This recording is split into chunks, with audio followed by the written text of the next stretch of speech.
મારા સસરા મારી સાથે દરરોજ રાત્રે મને રૂમમાં લઈ જઈને ડરાવે છે. આ વાત જાણીને તમને નવાઈ લાગશે. હું તમને મારી આખી વાર્તા કહીશ. મારું નામ રેખા છે. મારી ઉંમર 26 વર્ષની છે.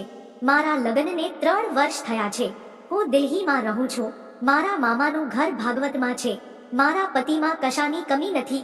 તે માત્ર મને બાળક આપવામાં સમર્થ નથી, પરંતુ યુવતીના જીવનમાં જો તેનો પતિ નપુંસક હોય તો તેને અબજોની સંપત્તિ મળે તો પણ તેની અછત રહે છે. એક યુવતીને તેના પતિના પ્રેમની જરૂર હોય છે, માત્ર ભાવનાત્મક પ્રેમની જ નહીં, પણ તે મારી નજીક આવતો ત્યારે મારી સાથે સૂતો હતો.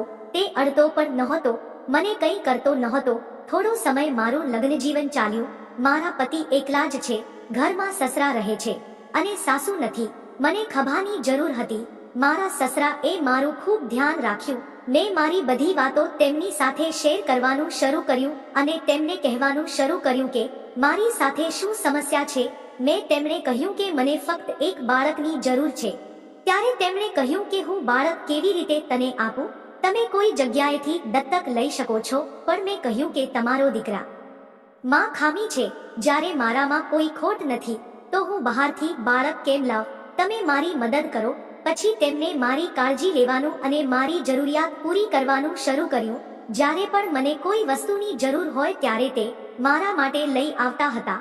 હવે મારા પતિને કંઈક લાવવાનું કહેવાને બદલે હું તારા સસરાને તેમ કરવાનું કહેવા લાગી.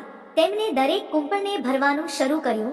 તે રાત્રે મેં લાલ સાડી પહેરી હતી, સારો મેકઅપ કર્યો હતો, બ્યુટી પાર્લર ગઈ હતી અને તેના શરીરના દરેક વાળ સાફ કર્યા હતા. હું દુલ્હન જેવી દેખાતી હતી.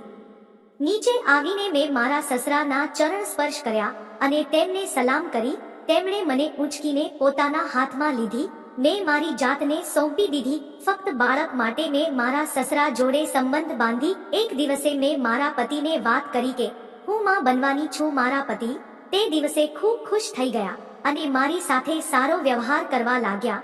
તે જાણતા ન હતા કે આ બાળક તેમના પિતાનું છે. મને મારા સસરાએ પણ આ રહસ્યને રહસ્ય રહેવા દીધું.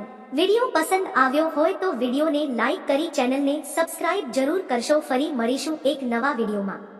ત્યાં સુધી આવજો.